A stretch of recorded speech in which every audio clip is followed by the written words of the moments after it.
Number 1, the reactance X of an AC circuit is given by X is equals to the square root of Z squared minus R squared.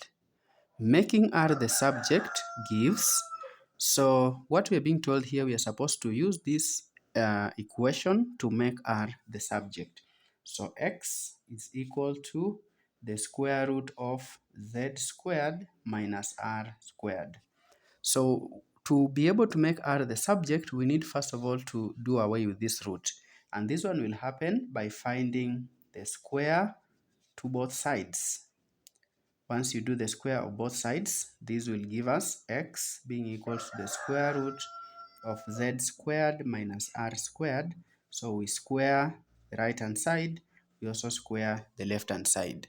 So on the right hand side, we'll drop the square with the square root. It's just like power a half times 2. Then on the left, we'll have X squared. So X squared will be equals to Z squared minus R squared. So for this case, we want to make R to be the subject. So we'll take it to one side and leave the other letters on one side. I will take R squared to the left. Remember, it is minus R squared. So once it crosses the left, we will have positive R squared. Then on the right, I have Z squared left. At the same time, I will take X squared to the right. So X squared is positive. Once it crosses, it will be minus X squared. So at this particular point, remember we are supposed to make R the subject and not R squared. So to be able to find R, then we have to remove this square. R squared is equals to Z squared minus X squared. And that would happen if we find the square root to both sides.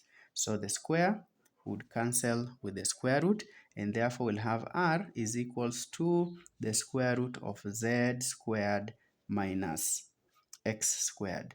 So somebody may be wondering, I had R squared and I'm putting the square root. Square root is the same as the power of a fraction, which is power half. So these two cancels with these two. So we'll have R power 1, which is R.